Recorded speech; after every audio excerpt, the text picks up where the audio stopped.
오늘 함께 은혜 받으실 하나님의 말씀은 신약성경 마태복음 5장 17절로 19절입니다. 내가 율법이나 선지자나 폐하러 줄로 생각지 말라. 폐하러 것이 아니요 완전케 하려 함이로라. 진실로 너에게 이르노니 천지가 없어지기 전에는 율법의 1.1핵이라도 반드시 없어지지 아니하고 다 이루리라. 그러므로 누구든지 이 계명 중에 지키 작은 것 하나라도 버리고 또 그같이 사람을 가르치는 자는 천국에서 지키 작다 일컬음을 받을 것이요 누구든지 이를 행하며 가르치는 자는 천국에서 크다 일컬음을 받으리라. 아멘. 저는 오늘 마태복음 5장 17절로 19절까지 말씀을 통해서 생명을 얻는 율법이라는 제목으로 함께 은혜를 나누도록 하겠습니다. 우리가 신앙생활 하다 보면 우리가 알아야 될 것들이 반드시 있습니다.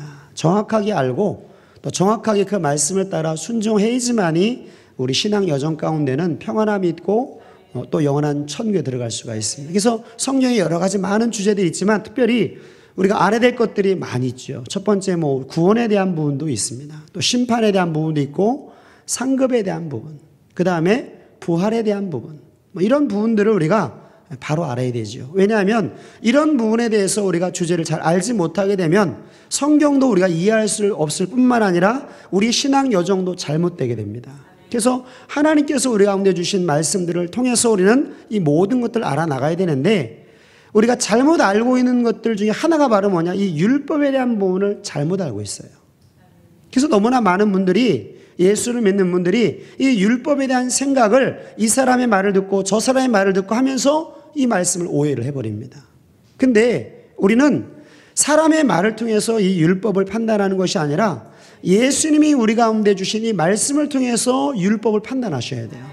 왜? 사람의 시각은 다 자기 입장으로 얘기를 하기 때문에 다 불완전합니다. 그러나 예수님께서 그 율법을 우리 가운데 소개하시는 그 소개는 가장 정확한 소개요, 우리가 반드시 알아야 될 말씀이라는 거죠.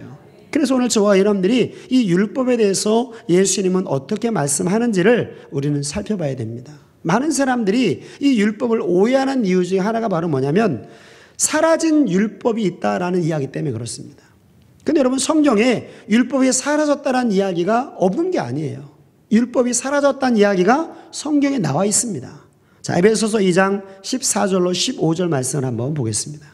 그는 우리의 화평이신지라 둘로 하나를 만드사 중간에 막힌 담을 허시고 원수된 것 곧 의문에 속한 계명의 율법을 자기 육체로 폐하셨다. 의문에 속한 계명의 율법을 자기 육체로 폐하셨다, 그렇게 얘기를 하죠. 그러면 우리가 여기서 이 의문에 속한 계명의 율법이 무엇인지를 우리는 알아야 되는데 성경에서는 이 부분에서 사도 바울을 통해서 우리 가운데 이야기를 하고 있지 않습니다. 자세하게. 근데 이 말씀은 사도 바울이 기록을 했기 때문에 이방인들, 즉 다른 서신서를 통해서 보게 되면 이 의문에 속한 계명의 율법이 무엇인지를 사도 바울이 반드시 설명을 하게 돼 있어요. 자, 갈라디아서 3장 22절을 보겠습니다. 그러나 성경이 모든 것을 제 아래 가뒀으니 이는 예수 그리스도를 믿음으로 말미암는 약속을 믿는 자들에게 주려 함이니라. 아멘. 모든 것들이 다 뭐에 갇혔다? 죄 아래 가두었다, 그렇게 해야죠. 그럼 이게 무슨 이야기냐? 여러분, 우리가 아담과 하와의 사건을 통해서 보면 한 사람이 범죄함을 통해서 모든 인류가 어디에 빠지게 돼요? 죄 가운데 빠지게 됩니다. 즉 원죄를 짓게 되는. 그래서 나 태어나자마자 나는 죄 하나도 안 졌어 라고 하는 사람도 이 땅에 태어난 모든 사람들은 원죄를 가지고 태어나게 돼요.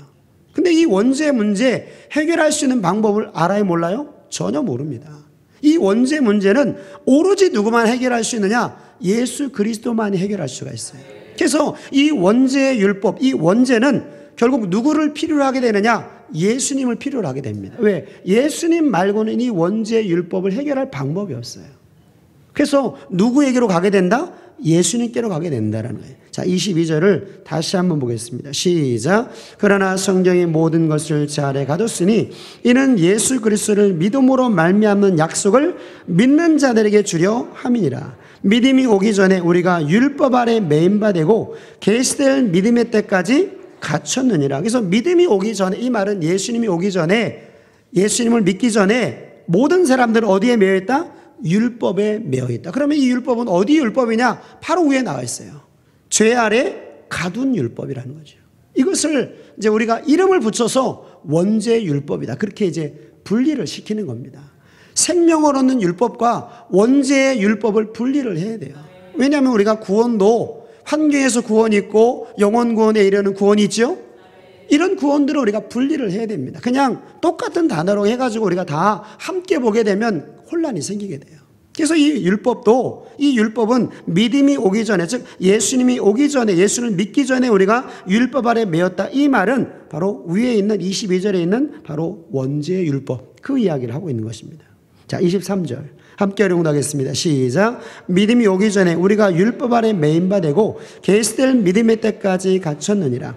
이같이 율법이 우리를 그리스도로 인도하는 몽학선생이 되었다 그래야죠. 그러면 여기서 말하는 율법은 뭐예요? 몽학선생입니다. 이 몽학선생이라는 말은 누구를 누구에게로 인도한다 이런 뜻이 있어요. 그러면 이 율법은 어떤 율법이냐? 이게 예수님께로 인도하는 율법이라는 거예요. 왜? 몽학선생이 우리를 어디로 인도합니까?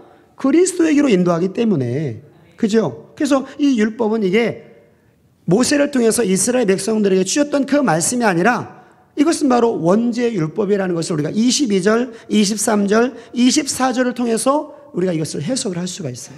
다시 한번 우리 22절서부터 함께 우리 공독하겠습니다. 시작. 그러나 성경이 모든 것을 제 아래 가뒀으니 이는 예수 그리스도를 믿음으로 말미암은 약속을 믿는 자들에게 주려 함이니라. 믿음이 오기 전에 우리가 율법 아래 매인 바 되고 계시될 믿음의 때까지 갖췄느니라. 이같이 율법이 우리를 그리스도에게로 인도하는 몽학선생이 되어 우리로 하여금 믿음으로 말미암아 의롭다함을 얻게 하려 함이니라. 그러면 믿음이 온 이후에는 우리가 몽학선생 아래 있지 않아도 되죠? 그러면 몽학선생의 율법은 폐하게 되는 것입니다. 그래서 이 율법이, 이 몽학선생의 율법, 의문에 속한 계명의 율법은 이거는 바로 사라진 율법이에요. 원죄의 율법이 되는 것입니다. 그래서 많은 사람들이 사라진 율법이 있다 해가지고 구약의 모세를 통해서 이스라엘 백성들에게 주신 율법이 없어진 거로 착각을 하게 되는데 이건 그 얘기가 아닙니다. 이 이야기는 의문에 속한 계명의 율법, 즉 몽학선생의 율법, 즉 원죄의 율법은 예수 그리스도를 통해서 없어지게 됐다, 사라지게 됐다, 폐하여졌다, 이렇게 말씀을 하고 있는 거예요. 그래서 우리가 예수를 주로 고백해서 주님을 믿게 되면 우리의 원죄의 소리가 용서를 받게 되죠. 마태복음 1장 21절입니다. 아들을 낳으리니 이름을 예수라 하라. 이는 그가 자기 백성을 저희 죄에서 구원할 자 하심이라. 저희 죄가 어떤 죄입니까? 원죄. 그 원죄에서 우리를 구원하시는 예수님이라는 거죠. 그러면 예수님이 오게 되면 이 원죄 율법은 없어지게 되죠? 사라지게 되죠? 그 얘기입니다. 자, 에베소서 1장 7절도 보겠습니다. 우리가 그리스도 안에서 그 은혜의 풍성함을 따라 그의 피로 말미암아 구속 곧 죄사함을 받았으니. 그럼 예수님의 피로 말미암아 뭐가 사라졌다라는 거예요? 죄가 사라졌죠? 이 죄가 바로 무슨 죄입니까? 원죄. 물론 우리 자범죄도 들어가겠죠. 그래서 오늘 이 예수 그리스도의 피는 오늘 우리의 원죄가 폐해지는 그런 엄청난 능력을 가지고 있다는, 죄에 사로잡힌 우리를 해방하는 능력이 바로 예수 피의 능력이 있다는 거죠. 그럼 오늘 저와 여러분들은 이 예수 그리스도로 말미암아 이 원죄가 사라진 것을 저와 여러분들이 믿어야 된다는 것입니다. 그래서 사라진 율법이 있어요. 근데 사라지지 않은 율법도 있습니다. 여기에서 우리가 많은 혼돈을 하게 됩니다. 사라지지 않은 율법은 바로 뭐다? 바로 구약의 모세를 통해서 이스라엘 백성들에게 주신 말씀입니다.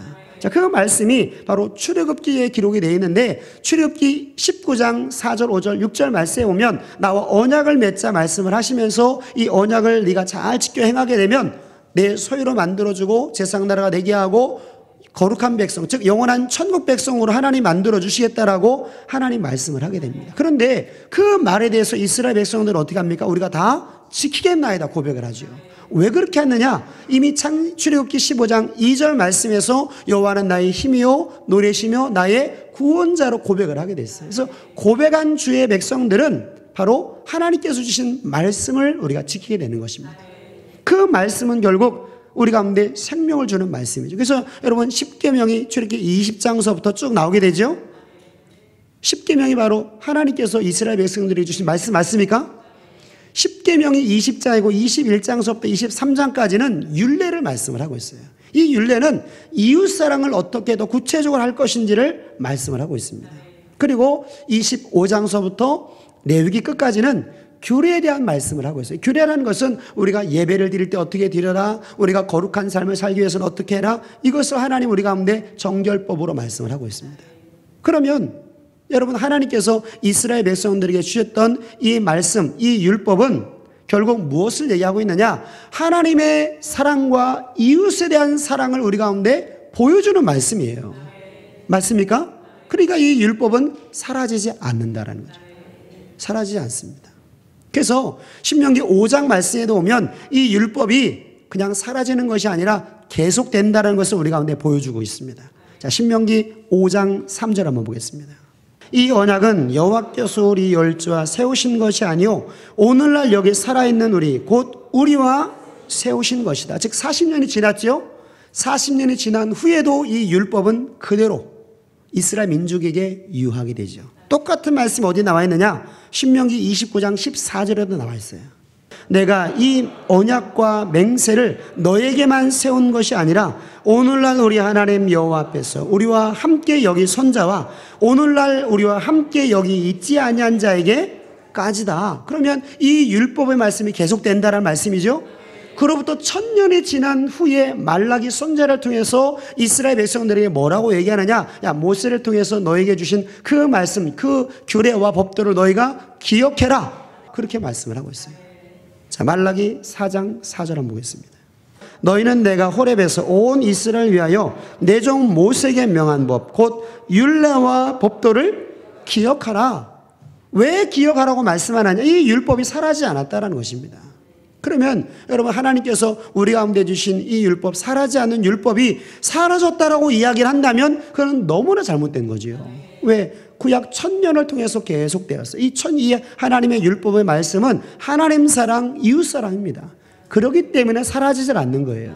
근데 여러분, 이게 신약에서도 동일하게 우리 가운데 말씀을 하고 있죠. 율법은 사라지지 않았어요. 율법과 계명은 똑같은 말인데 마태복음 19장 16절 말씀에 오면 우리가 어떻게 하면 영생을 얻을 수 있겠습니까? 청년에 와서 물을 때 예수님이 뭐라고 얘기합니까? 계명 지켜라. 근데 그 계명에 뭐가 들어있어요? 10계명이 들어있습니다. 자, 마태복음 19장 16절입니다. 어떤 사람이 주께 와서 가로되 선생님이여 내가 무슨 선한 일을 하여야 영생을 얻으리까? 예수께서 가라사대 어찌하여 선한 일을 내게 묻느냐? 선한 이는 오직 한 분이시니라. 내가 생명에 들어가려면 계명들을 지켜라. 가로되 어느 계명입니까? 예수께서 가라사대 살인하지 말라, 간음하지 말라, 도둑질하지 말라, 거짓 증거하지 말라, 내 부모를 공경하라, 내 이웃을 내 몸과 같이 사랑하라. 여러분, 이게 어디 나오는 말씀이에요? 이게 10계명에 나오는 말씀입니다. 그러니까 여러분, 그 10계명이 1400년 전에 하나님께서 이스라엘 백성들에게 주셨던 그 말씀이 사라진 게 아니라는 거예요. 근데 너무나 많은 사람들이 사라졌다, 폐해졌다 이렇게 얘기를 합니다. 율법과 계명은 똑같은 말인데 여러분, 율법도 사라지지 않았죠? 누가복음 10장 25절입니다.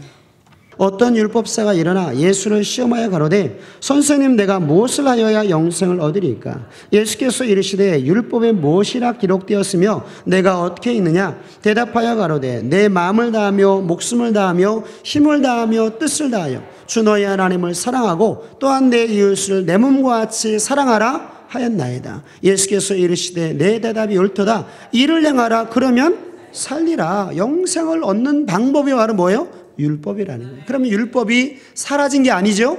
사라져서도 안 됩니다. 사라질 수가 없어요. 왜? 우리 가운데 영생을 주는 말씀인데 이 율법이 어떻게 사라집니까? 근데 여러분, 이 율법이 뭐라는 것입니까? 하나님 사랑, 이웃 사랑이라는 거예요. 계명도 하나님 사랑, 이웃 사랑이에요. 그러니까 율법과 계명은 사라지지 않아요. 마가복음 12장 28절 말씀에도 이 계명이 뭐냐? 하나님을 사랑하는 것이고 이웃을 사랑하는 것이다. 그렇게 말씀해요. 자, 마가복음 12장이죠. 마가복음 12장 28절. 서기관 중 한 사람이 저희의 변론하는 것을 듣고 예수께서 대답 잘하신 줄 알고 나 묻되 모든 계명 중에 첫째가 무엇이니까? 예수께 대답하시되 첫째는 이것이니 이스라엘아 들으라. 주 곧 우리 하나님은 유일한 주시라. 내 마음을 다하고 목숨을 다하고 뜻을 다하고 힘을 다하여 주 너희 하나님을 사랑하라 하신 것이요 둘째는 이것이니 내 이웃을 내 몸과 같이 사랑하라 하신 것이니라. 그래서 여러분 율법과 계명은 똑같죠? 하나님 사랑, 이웃 사랑. 그러면 이 율법이 사라질 리가 없죠? 사라져서도 안 됩니다. 왜? 하나님 사랑, 이웃 사랑이 율법인데 그 율법이 사라졌다면 우리가 하나님 앞에 예배드릴 필요도 없고 전도할 필요도 없고 성전 건축할 필요도 없고 전도할 필요도 없고 봉사할 필요도 없는 거예요. 11조로 낼 필요도 없는 것입니다. 기도는 더욱 할 필요가 없는 거예요. 왜? 하나님을 사랑하는 방법이 폐해졌다고 하게 된다면 오늘 저와 여러분들은 그냥 교회 나오지 말고 집에 있으셔도 됩니다. 근데 그게 아니죠? 율법은 오늘날에도 존재를 하게 됩니다. 이 모든 것들이 우리가 지금 하고 있는 것들이 율법과 계명을 지키는 거예요. 그러니까 율법이 없어진 게 아니죠? 자, 그런데 사라지지 않은 이 구약의 율법에 예수님이 더하신 법이 바로 산상수훈의 말씀입니다. 그게 지금 바로 사라진 율법이 있고 사라지지 않은 율법이 바로 모세를 통해서 우리 가운데 주신 말씀이죠. 그 말씀에 예수님이 더한 율법이 바로 산상수훈의 법이에요. 자, 마태복음 5장 17절이죠. 그래서 오늘 본문 말씀이 바로 그것입니다. 내가 율법이나 선지자나 폐하러운 줄로 생각지 말라. 폐하러운 것이 아니요 완전케 하려 함이로라. 그러면 여기서 말하는 율법은 폐하해진 율법이 아니죠. 여기서 말하는 모세를 통해서 이스라엘 백성들에게 주신 율법입니다. 그 율법을 예수님이 폐하려 온 것이 아니다라는 거예요. 오늘 저와 여러분 그래서 사람의 말 듣지 말고 예수님 말씀을 통해서 우리가 율법을 보셔야 돼요. 예수님은 생명을 얻는 율법, 우리를 천국으로 인도하는 하나님을 사랑하는 율법을 폐하려 온 것이 아니라 더 완전케 하러 오셨다라고 말씀을 해요. 다시 17절입니다. 17절 함께 용독하겠습니다. 시작. 내가 율법이나 선지자나 폐하러 온 줄로 생각지 말라. 폐하러 온 것이 아니요 완전케 하려 함이로라. 그래서 구약시대는 하나님이 선지자를 통해서 말씀을 하셨지만은 신약시대는 예수님 즉 아들을 통해서 우리 가운데 이 천국의 말씀, 이 율법의 말씀을 더하셨다는 거죠. 그 더한 말씀이 바로 뭡니까? 오늘 21절에 나와 있어요. 자, 21절 함께 우ring하겠습니다. 시작. 옛사람에게 말인 바 살인치 말라. 누구든지 살인하면 심판을 받게 되리라 하였다는 것을 너희가 들었으나, 여러분 출애굽기 20장 13절 말씀에 오면 살인하지 말라가 들어있죠. 여기서 말하는 살인은 칼이나 무기를 가지고 상대방을 죽이는 것을 얘기해요. 이게 살인입니다. 근데 예수님 지금 뭐라고 말하냐? 옛사람에게 말한 그 살인죄에 내가 더 한 번 얘기한다. 너희가 마음으로도 형제를 미워하면 뭐다? 살인죄라는 거예요. 그걸 더하신 법이 바로 산상수훈을 통해서 우리 가운데 주신 더한 율법입니다. 그러면 신약시대는 저와 여러분들이 구약의 모세를 통해서 이스라엘 백성들에게 주신 겉의 법을 지키는 그런 차원이 아니라 예수 그리스도께서 우리 가운데 산상수훈을 통해서 주신 이 마음의 법까지 속의 법까지 포함된 이 온전케 된 율법을 저와 여러분들이 지켜야 된다는 거예요. 그러니까 구약보다는 훨씬 더 우리가 힘들어요. 말씀 지키기가. 근데 이것도 지킬 수 있는 힘을 주시기 때문에 또 불가능한 것은 아닙니다. 그래서 우리가 할 수 있다는 마음을 가져가게 되면 모든 말씀들을 다 지킬 수 있다는 거죠. 자, 22절입니다. 22절. 함께 용답하겠습니다. 시작. 나는 너에게 이르노니 형제에게 노하는 자마다 심판을 받게 되고 형제를 대하여 락하는 자는 공의에 잡히게 되고 미라는 놈이라는 자는 지옥불에 들어가게 되리라. 그러므로 예물을 제단에 드리다가 거기서 내 형제에게 원망 들을 만한 일이 있는 줄 생각나거든 예물을 제단 앞에 두고 먼저 가서 형제와 화목하고 그 후에 와서 예물을 드려라. 형제에게 뭔가 잘못한 게 있으면 가가지고 용서를 빌으라는 거예요. 그 상태에서 내가 예배를 드리면 그 예배 하나님 안 받으신다는 거죠. 그래서 우리가 형제를 미워하는 마음이 있으면 우리가 용서를 해야 되겠죠. 우리가 잘못한 것이 있으면 우리 용서를 구하셔야 돼요. 그러지 않게 되면 내 예배가 온전한 예배가 안 된다는 거예요. 불완전한 예배, 하나님 받지 않는 예배가 된다. 그래서 저와 여러분들이 우리가 형제를 미워하는 자는 요한일서에 보면 뭐라고 됐어요? 살인하는 자다 그렇게 했어요. 살인하는 자는 영생을 얻지 못한다 그렇게 말씀합니다. 그러니까 여러분 이 말씀과 딱 연결이 되는 거예요. 구약시대는 몸으로만 직접 무기를 가지고 상대방 죽인 것만 살인죄지만 신약의 더한 법은 형제를 미워하는 것도 뭐다? 살인죄가 된다는 거예요. 그 더한 법은 예수님이 더한 법은 온전케 된 율법 즉 영생과 생명을 얻는 율법이 바로 예수님이 우리 가운데 주신 말씀이라는 것이죠. 또 또 27절 한번 보겠습니다. 27절. 또 간음치 말라 했다는 것을 너희가 들었으나 나는 너에게 이르노니 여자를 보고 음욕을 품는 자마다 마음의 힘이 간음하였느니라. 구약시대는 몸으로 가능한 것만 간음죄에 해당이 됐지만 신약에는 마음으로 간음을 품어도 간음죄가 형성이 된다는 거예요. 29절입니다. 29절 함께 오른다겠습니다. 시작. 만일 내 오른눈이 너로 실족해 하거든 빼어내버리라. 내 백체 중 하나가 없어지고 온몸이 지옥에 던지지 않는 것이 유익하며 또한 만일 내 오른손이 너로 실족해 하거든 찍어내버리라. 내 백체 중 하나가 없어지고 온몸이 지옥에 던지지 않는 것이 유익하니라. 또 일러스되 누구든지 아내를 버리거든 이혼중수를 줄 것이라 하였으나 나는 너에게 이르노니 누구든지 음양한 연고 없이 아내를 버리면 이는 저로 간음하게 함이요 또 누구든지 버린 여자에게 장가드는 자도 간음함이니라. 그래서 하나님이 짝지어 주신 것을 나눌 수 없다는 것입니다. 우리가 음욕을 품어서도 안 된다는 거죠. 손으로, 마음으로, 눈으로 범죄해서도 안 된다는 거예요. 왜? 이게 간음죄라고 예수님은 말씀을 하고 있습니다. 그래서 예수님이 몸으로 행하는 것에 대해서 6장 17절까지 18절까지 말씀을 하시고 6장 19절 마태복음 6장 19절에는 우리가 물질로 해야 될 것을 하나님께서 우리 가운데 말씀을 하고 있어요. 더한 법을 우리 가운데 말씀을 하고 있습니다. 자, 마태복음 6장 19절이죠. 너희를 위하여 보물을 땅에 쌓아두지 말라. 거기는 좀과 녹록이 해하며 도저히 구멍을 뚫고 도적질하느니라. 오직 너희를 위하여 보물을 하늘에 쌓아두라. 거기는 좀이나 녹록이 해하지 못하며 도저히 구멍을 뚫지도 못하고 도적질도 못하느니라. 내 보물이 있는 곳에는 내 마음도 있느니라. 눈은 몸의 등불이니 그러므로 내 눈이 성하면 온몸이 밝을 것이요 눈이 나쁘면 온몸이 어두울 것이니 그러므로 내게 있는 빛이 어두우면 그 어둠이 얼마나 하겠느냐. 한 사람이 두 주인을 섬기지 못할 것이니 호기를 미워하며 저를 사랑하거나 호기를 중히 여기며 저를 경히 여깁니다. 너희가 하나님과 재물을 겸하여 섬기지 못하느니라. 그래서 먼저 그의 나라와 그의 의를 구하는 삶이 우리 삶 가운데 있어야 된다. 이게 바로 신약의 예수님께서 우리 가운데 주신 물질에 대한 계명의 말씀입니다. 구약시대에는 5대 제사, 번제, 소제, 속건제, 속제제, 화목제, 절기예물, 유월절 예물, 속죄 예물, 대속죄 예물 이런 거 드리면 구제 예물 드리면 끝났어요.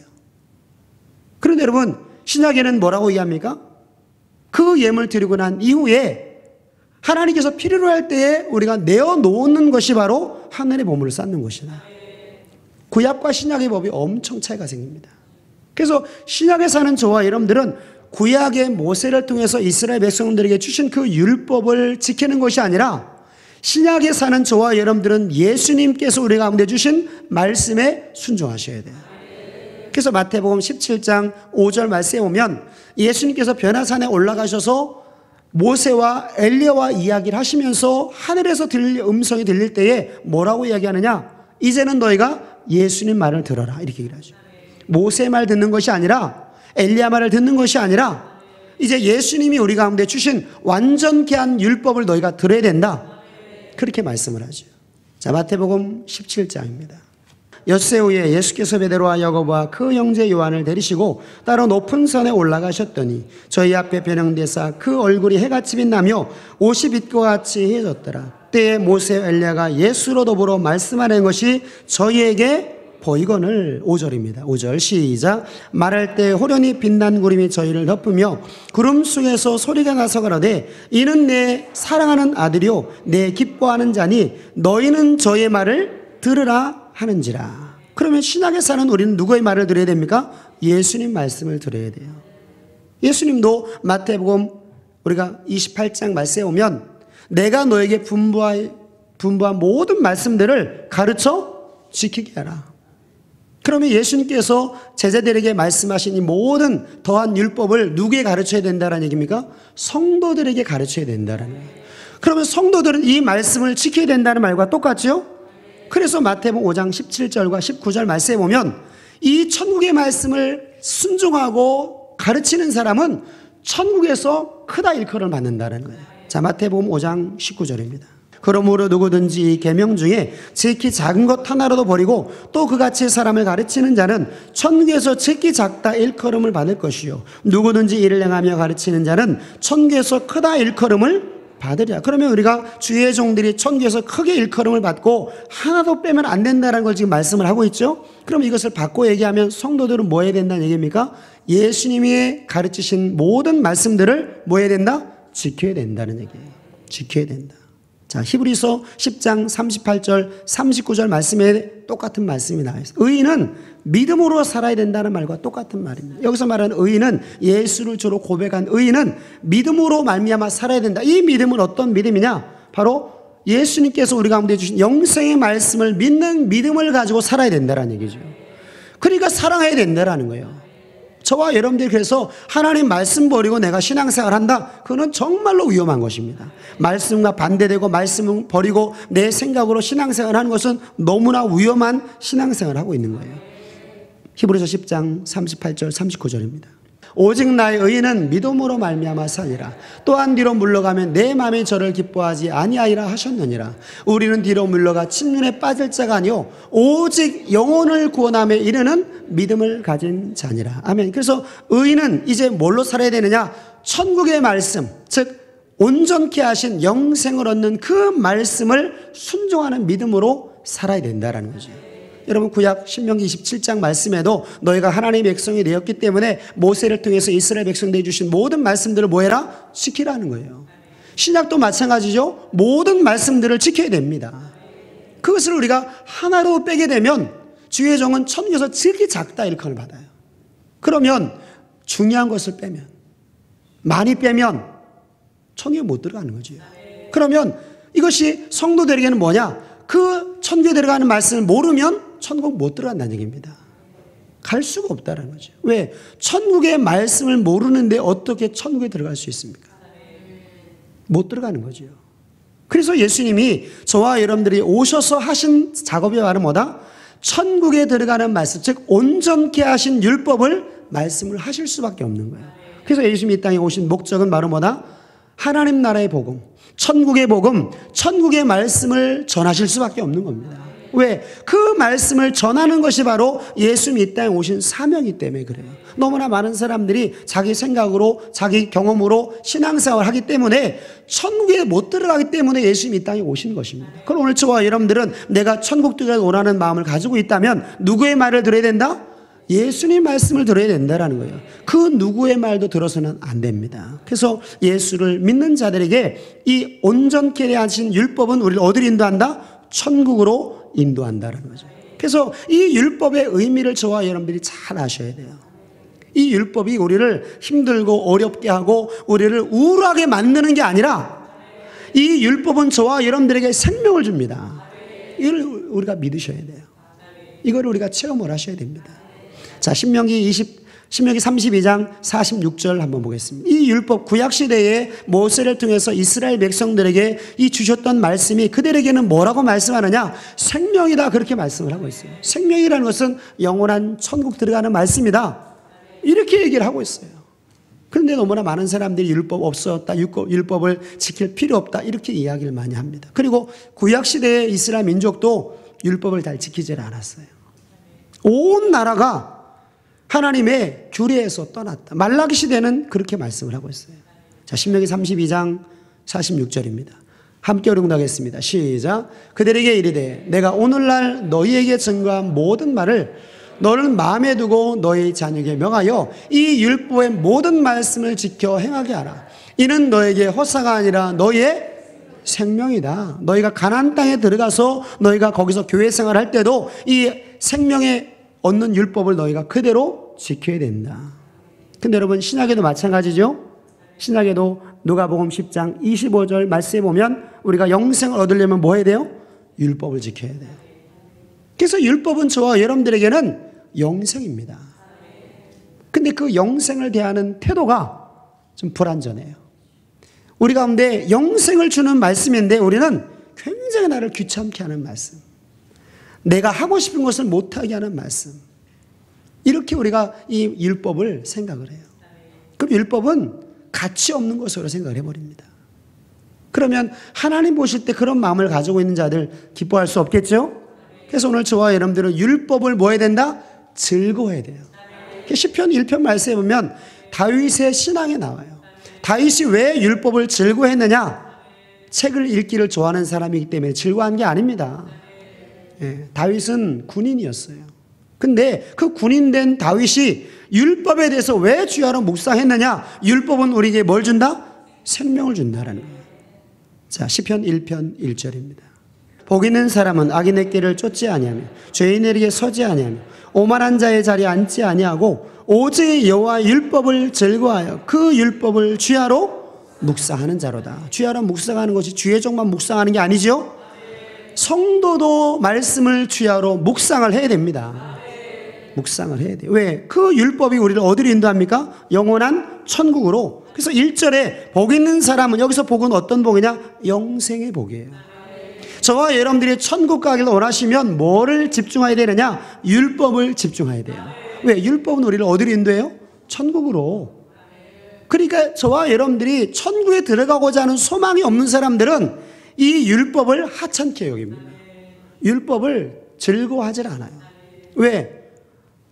천국을 사모하지 않기 때문에, 천국에 대한 믿음이 없기 때문에 이 율법은 그냥 율법이고 그냥 나는 내 마음대로 사는 거예요. 그래서 여러분, 신앙이 그래서 나눠지게 되는 것입니다. 그래서 내 신앙이 어떤 신앙인지를 우리는 잘 살펴보셔야 돼요. 여기 계신 모든 분들이 천국 가기를 다 소원하셔요. 근데 천국 가기를 소원하면 천국 가는 방법을 우리가 찾을 수 있겠죠? 찾아야 되겠죠? 그게 율법이에요. 그러니까 이게 말이 되는 사람과 안 되는 사람이 나눠지게 되는 거죠. 오늘 저와 여러분들은 이 율법을 주야로 묵상하는 우리 모두가 되시기를 주님의 이름으로 축원합니다. 자, 그런데 이 율법이 오늘 저와 여러분들에게 또 뭐가 되느냐? 사랑이 됩니다.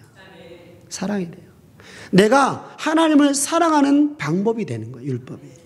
많은 사람들이 내가 하나님을 사랑하는데 내 방식대로, 내 주관대로 사랑해서는 안 되고 하나님 우리 가운데 주신 방법대로 사랑을 해 주셔야 돼요. 하나님, 그래서 율법은 하나님을 사랑하는 방법입니다. 그러면 우리가 하나님을 사랑하면 예배는 어떻게 드리고, 물질은 어떻게 드리고, 봉사는 어떻게 하고, 기도는 어떻게 하고, 이런 말씀들을 하나님께서 우리 가운데, 하나님 말씀을 통해서 우리 가운데 주신 거예요.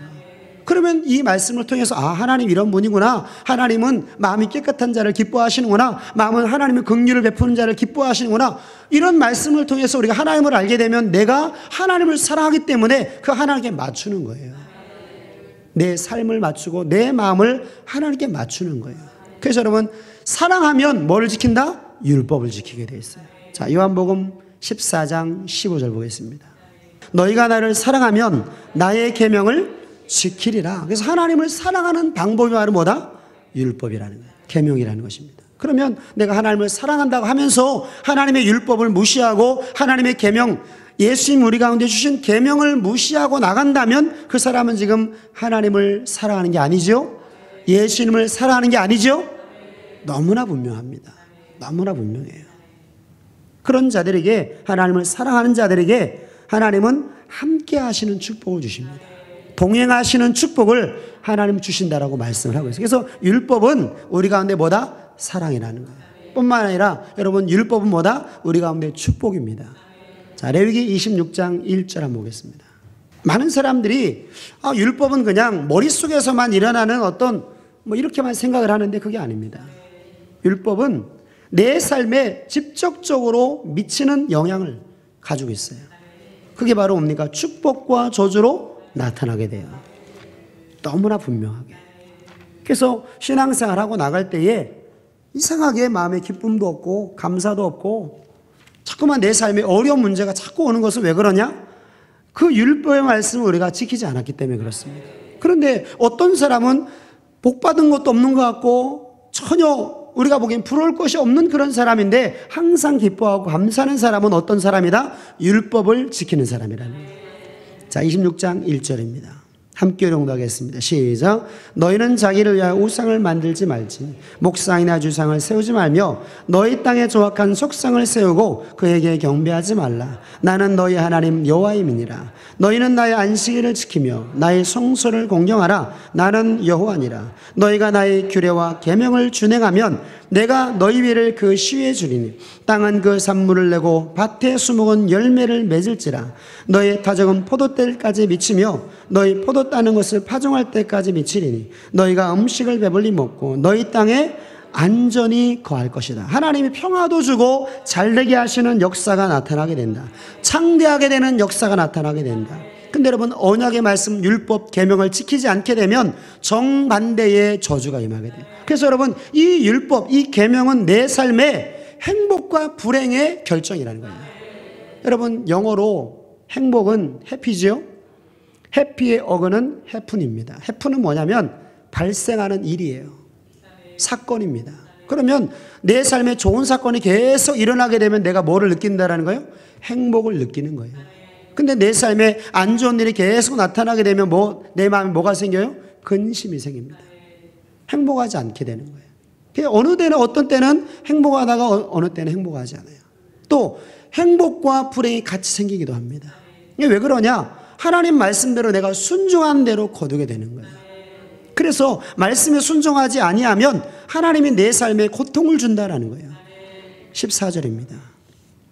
레위기 26장 14절. 그래서 율법은 그냥 저와 여러분들의 아무런 의미 없는 글자가 아니라 이 율법은 내 삶의 축복과 저주예요.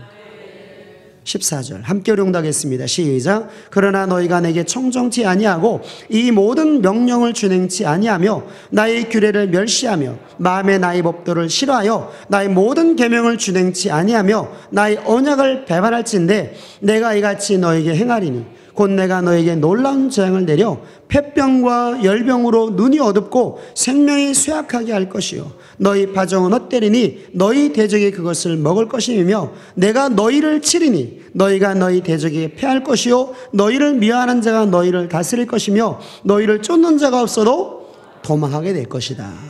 하나님의 계명과 율법을 순종하지 아니하면 이런 일이 생깁니다. 그러면 여러분, 율법과 계명은 내 삶의 축복과 저주가 되는 거죠.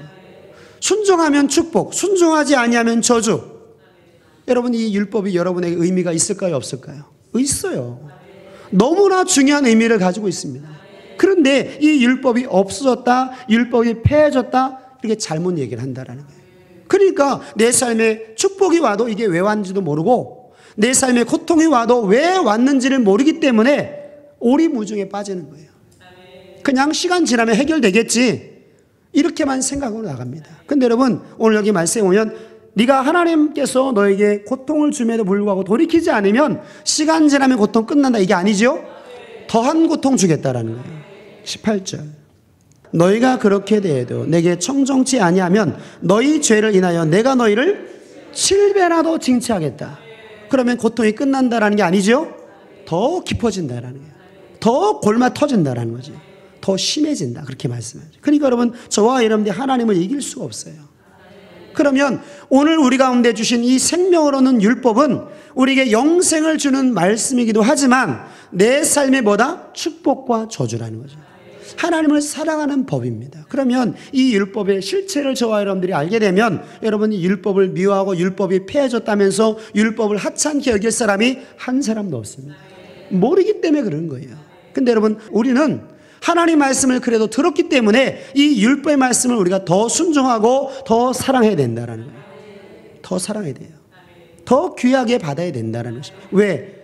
그것이 바로 하나님 말씀을 알고 있는 자들에게 하나님이 알고 순종하면 더 크게 만들어주시고 복을 주시지만 알고 순종하지 않는 자들에게 하나님이 더 큰 고통을 주십니다. 그래서 여러분, 소돔과 고모라보다 훨씬 더 뜨거운 불에 들어가게 만드신 분이 바로 우리 하나님이시죠. 그러니까 저와 여러분들이 이제 말씀을 들었기 때문에 우리는 뒤로 돌이킬 수가 없습니다. 앞으로 전진만 있을 뿐이에요. 그래서 이 율법의 말씀 저와 여러분들에게 생명이고 그 다음에 사랑이고 축복과 저주입니다.